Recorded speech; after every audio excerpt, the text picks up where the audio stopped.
आपण माने जानिछंती जे ए सरकार आसीबा परे गोटे गुरुत्वपूर्ण घोषणा करथिले जे आमे चलित वर्ष ओडिशा रे बंद थिबा छात्र संसद निर्वाचन करने को जाऊचु ए कथा माननीय उच्च शिक्षा मंत्री कहिथिले एवं याकु नै कि पूर्व सरकार को मध्य से समालोचना करथिले।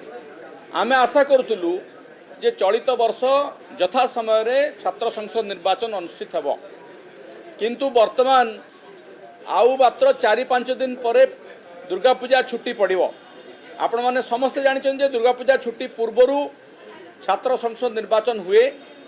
लिंगडो कमिशन कर जो सुपारिश थिला से अनुसार प्राय 3 सप्ताह पूर्व तार नोटिफिकेशन हुए एवं ठीक दुर्गा पूजा छुट्टी पड़िबार पूर्व दिन निर्वाचन अनुष्ठित होगी छुट्टी पड़ जाए।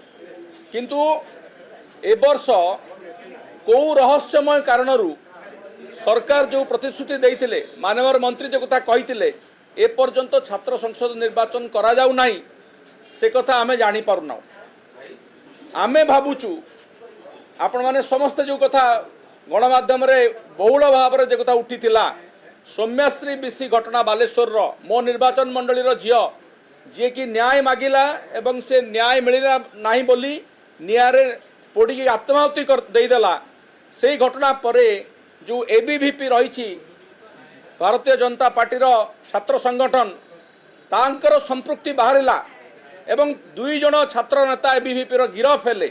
ए घटना रे सरकार डरी जाइछंती एवं से माने भलो करी जानिछंती जे छात्र संसद निर्वाचन कले एबीवीपी पोछि ही जीवो।